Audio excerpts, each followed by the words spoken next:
did your weekend go? This is Kakaaki Social and I'm on Noshorena Obozigi. I haven't seen Game of Thrones because I'm not a fan of movies. As a matter of fact, if we are in the same space and you want me to stop disturbing you, which is one thing that I'm excellent at, like I know how to disturb, you can be sure that an end to that would happen to my shalaye in about 15 minutes if you make me see any film. But you see, people who have seen the famous Game of Thrones movie say that the situation in Kano State can be likened to that movie. And this is because some protesters have taken to the streets of social media to protest protests are emerging and they are turning violent in that ancient city over who should be the emir between Aminu Ado Bayero and Muhammadu Sanusi II. On Sunday, supporters of the deposed Bayero took to the streets to express grievances. Some of them lit a bonfire on a major road as they chanted anti-government songs, and netizens have been quick to bring this out. Game of Thrones, Kano State. Let's see some excerpts from yesterday before we bring you into the program.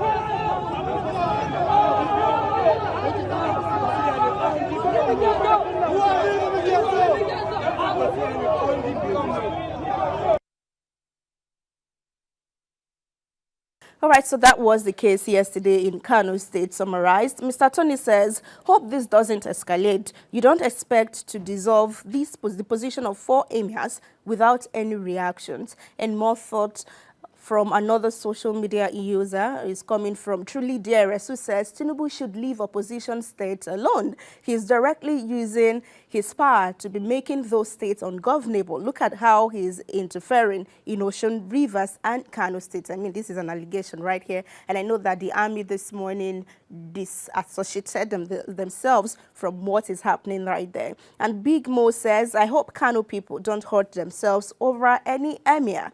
The rich are playing a game.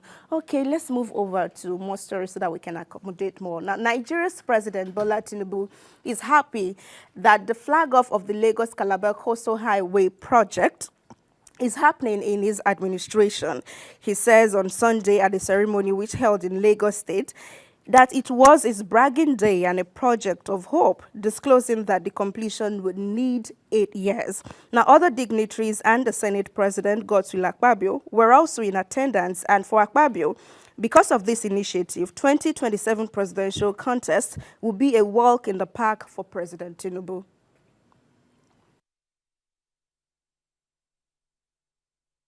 The wealth of all nations are in the sea.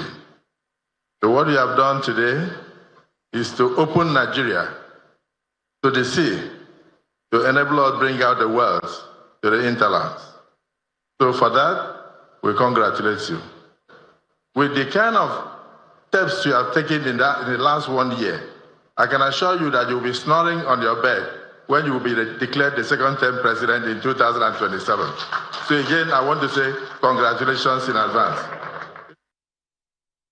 He says he will be snoring while he would be declared president. I mean, all this kind of statement from big names, you know, it just raises the fear and maybe buttress the point that netizens make that, oh, our votes don't count.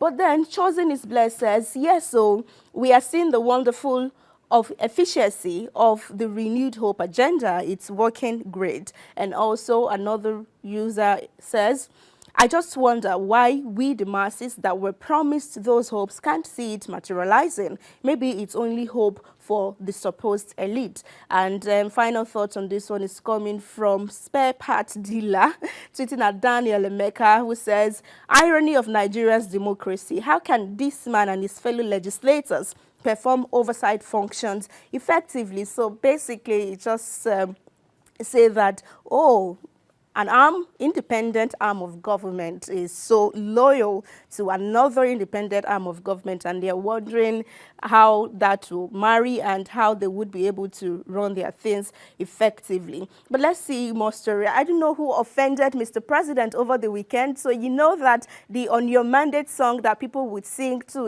raise his ego and all of that, praise him. So this group were singing for him in this video, and he did them like mechonugi. So it's about 10 seconds. Let's see before we have more stories. On your mandate we shall stand. On your mandate, on your mandate. You know, we are not having a Met Gala.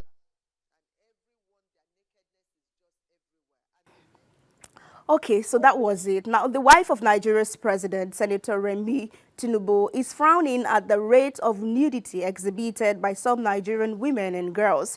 In a wicked message, she highlighted the need for females to copy the males who cover up. She added that Nigeria is not some fashion show, plus Nigerians are beautiful, well-clothed. Are well-clothed. So we have to do something. Tell them the way it is. We don't accept nakedness in our culture. That is not beautiful. It's not beautiful at all. And they're all beautiful girls. But they should be confident to know they are. They don't want to be like, even they are mimicking and trying to emulate film stars from America. They don't know where they come from. Why did Meghan come here looking for Africa? That is something we have to take home with. We know who we are, and don't lose who you are.